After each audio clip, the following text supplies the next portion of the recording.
first things first, and let's go over our supplies that you will need to start appliquing. So of course you're going to have your fabric, the fabric that you are going to be using for your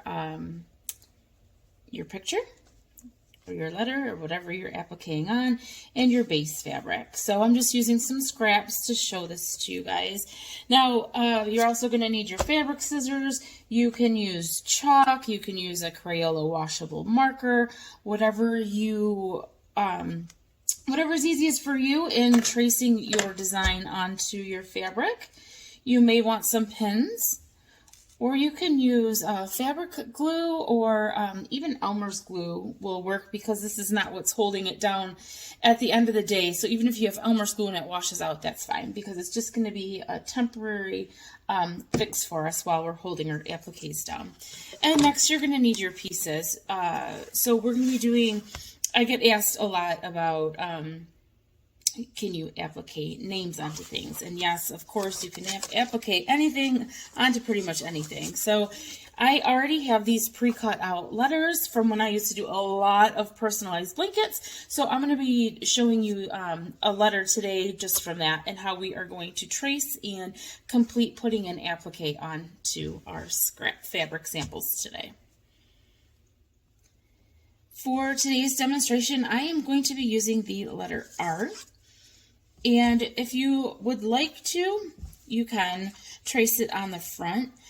But if you flip it over, this is how I've always done it in the past. If you flip it over and trace it onto the back of your fabric, it's actually a little bit easier to see, because usually the back is dulled. But what you want to keep in mind when you're doing that is you want your letter to be flipped. It will be backwards when you're tracing it, because when you flip it over to the right side, you're going to want your letter to be facing the right way. So what we're going to do is trace this first. I usually line up my straight edge to a straight edge so that it doesn't waste fabric, and it helps with that cut.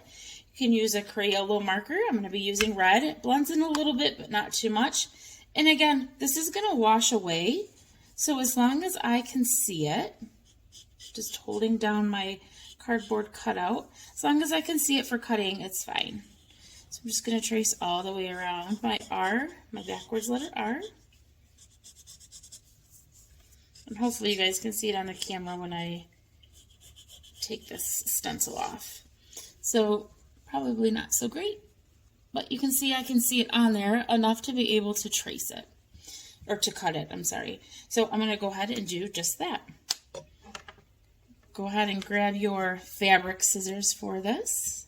And I typically would have ironed this if I was doing it for an actual project, just to make sure that it lies nice and flat.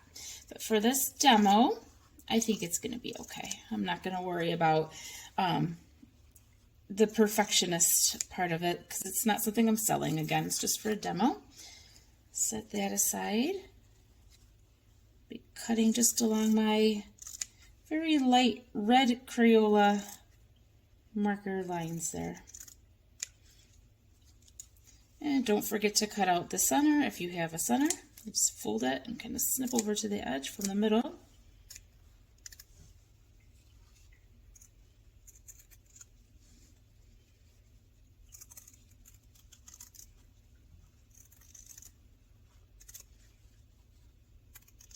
There we go.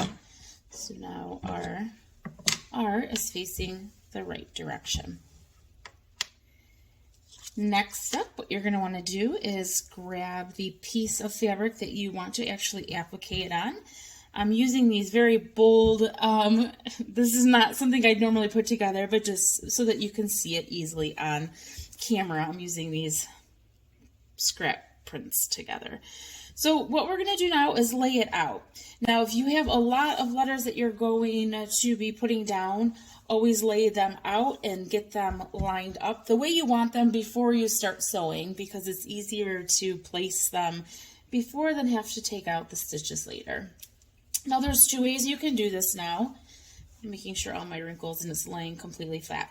If you do not have glue or do not want to use glue, just go ahead and pin down the edges and the key spots that you don't want flipping up, I'm doing it a little bit in the middle of that, so I don't even have to worry about moving my pin while I'm sewing, because I will be sewing down the edges and not through the middle. So I'm just getting a couple key spots that will hold this down nice. Use as many as you need. Or what you can do, and what I like to do, is this liquid stitch. And doing that, you want to make sure you don't put it along the edges, because our needles are going to be our needle is going to be sewing the edges, and this can damage it once it dries. It can either gum up your needle or it can break it, because this will harden.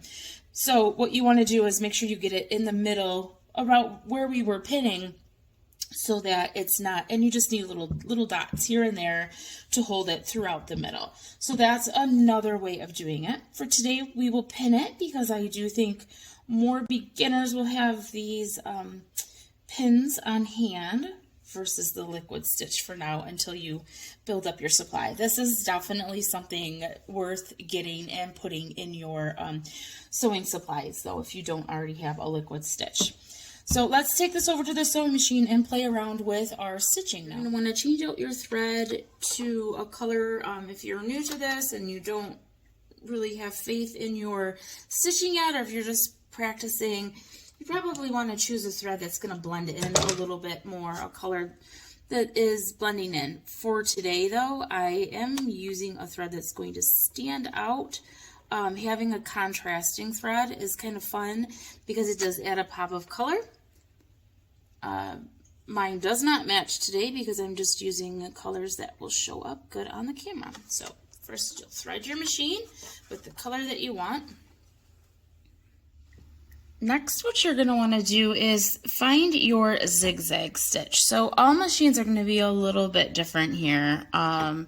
You're going to want to find your zigzag stitch. Mine's telling me which presser foot to have. Usually that's your standard presser foot's what's going to be used for your zigzag stitch. And now we're going to want to adjust our width and our length. And this is definitely something I recommend you playing around with. So for this, we're going to see how my length is changing. If I increase it, I'm sorry, the width of it is changing. If I increase it, it's getting bigger. We don't want it too big for this applique, but I do, however, want it closer together. So I'm going to make mine about a 2 and a 2.5. Those are going to be our settings, and I'll show you close what that looks like on my machine. Again, test this out on a scrap piece of fabric before you put it on your actual applique, so you know how wide and how close together your stitch is going to be. Getting started with your applique, I always like to find an end, so I'm going to start at the bottom corner here of the R. I'm going to lower my presser foot down. Now, a good way to test, if you haven't, to see how this is going to line up, is to just move the wheel up and down so you can see how far your zigzag is going to come over.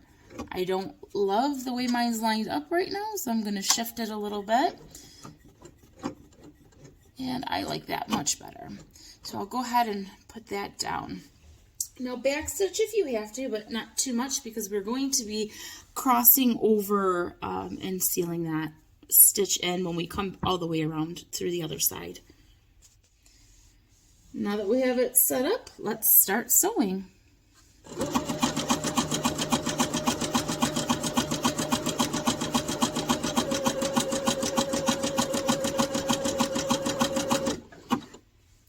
I'm holding this flat down too, so that nothing is puckering up. That's a good, thing. You don't want it to pucker up, and that's one of the reasons why I do like the glue, because it will prevent the puckering a little bit more. But I'm getting this right to the edge as I sew, so that this applique is not going to fray. I'm coming up to the edge, so I'm going to put my needle down. I'm going to lock that fabric in and turn my fabric so that it lines up the way it did before. I don't need this pin anymore, so to avoid myself from getting poked, I'm going to take out the 2 pins that are really not necessary anymore. Now we are going to make our way around the top of this R. And once we get to this curve, this is where it's really important, if you're a beginner, to take it slow and hold down your fabric, because we do not want, when we get into the middle, if we don't, it could really affect the way that that inner hole is for the R.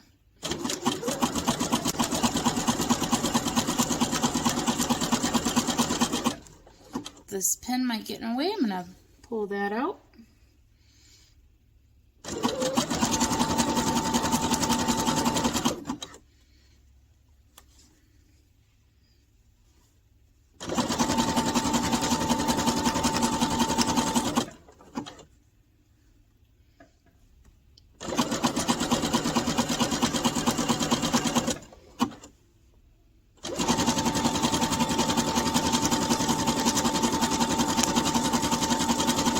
We're coming into the angle of our R. So here you just want to make sure when you get to these spots like this that the needle is where you want it, so that when you turn, the placement is still going to be correct. So that is not going to be far enough over for me. I'm going to do a couple more. Put my needle down. Let's see when I turn. That looks like it's going to line up perfect.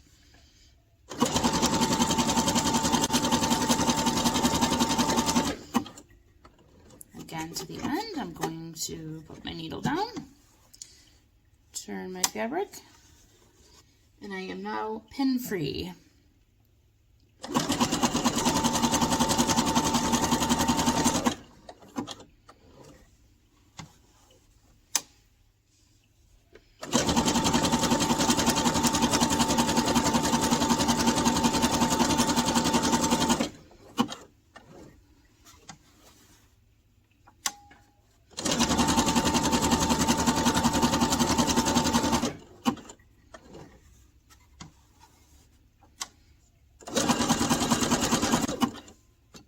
At the edge, we're going to back stitch.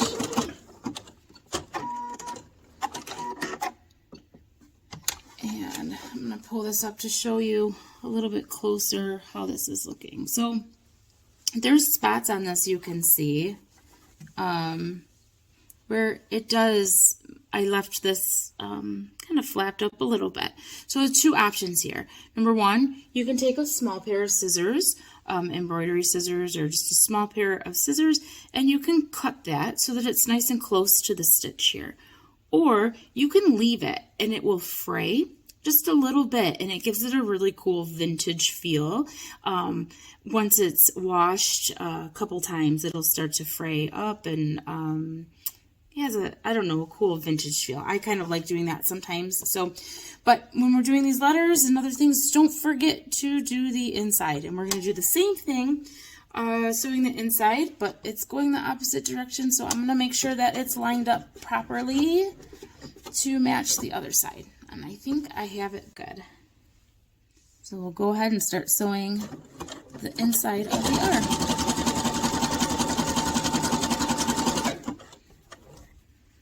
Same exact concept.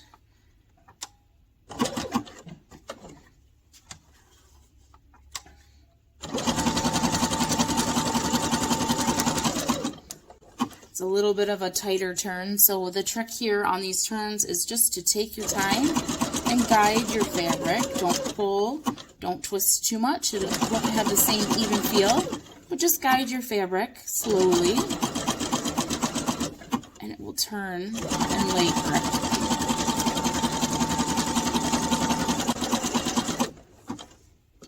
Got to the edge where my stitches met, so I'm going to do a quick back stitch and cut my thread.